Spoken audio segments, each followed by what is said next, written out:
সোমবার Asansol Durgapur police commissionerate এলাকায় দুর্গা সুরক্ষা স্কোয়াড চালু করা হলো।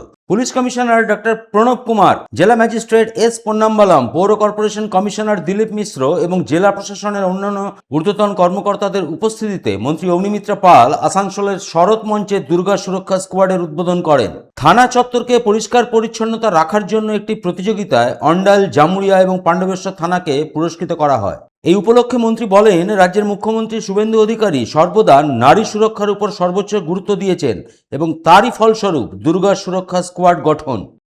মা দুর্গা আসতে চলেছেন এবং তার আগে আমাদের সমাজের, আমাদের পরিবারের যারা মা দুর্গা মহিলারা, আজকে সেই দুর্গা স্কোয়াড আসানসোল দুর্গাপুর কমিশনারেট এবং আমাদের সম্মানীয় সিপি সাহেব ডক্টর প্রণব কুমার লঞ্চ করলেন। আমাদের জেলা শাসক রয়েছেন মিস্টার পন্নাম্বালাম এবং আমাদের এএমসির কমিশনার মিস্টার দিলীপ মিশ্র এবং সমস্ত পুলিশের আধিকারিকরা আজকে উপস্থিত থেকে এই অত্যন্ত গর্বের মুহূর্তের সাক্ষী থাকলাম।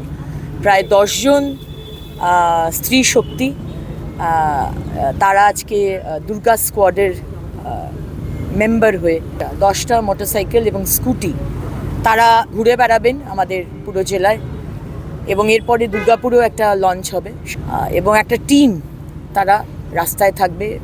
মা বোনেদের ওপর কোনো অত্যাচার, কোনো আক্রমণ, কোনো শ্লীলতাহানি কেস যাতে না হয়।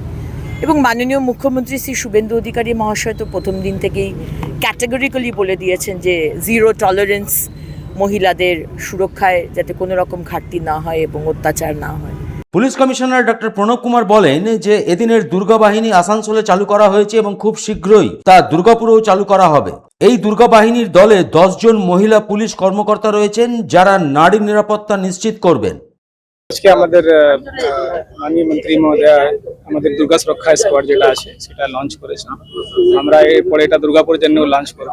তো এটাই আছে। আর একটা ছোট সেরিমনি ছিল যে আমাদের ক্লিন পুলিশ স্টেশন আমরা একটা কম্পিটিশন করেছিলাম, এই দুটোই হয়েছে।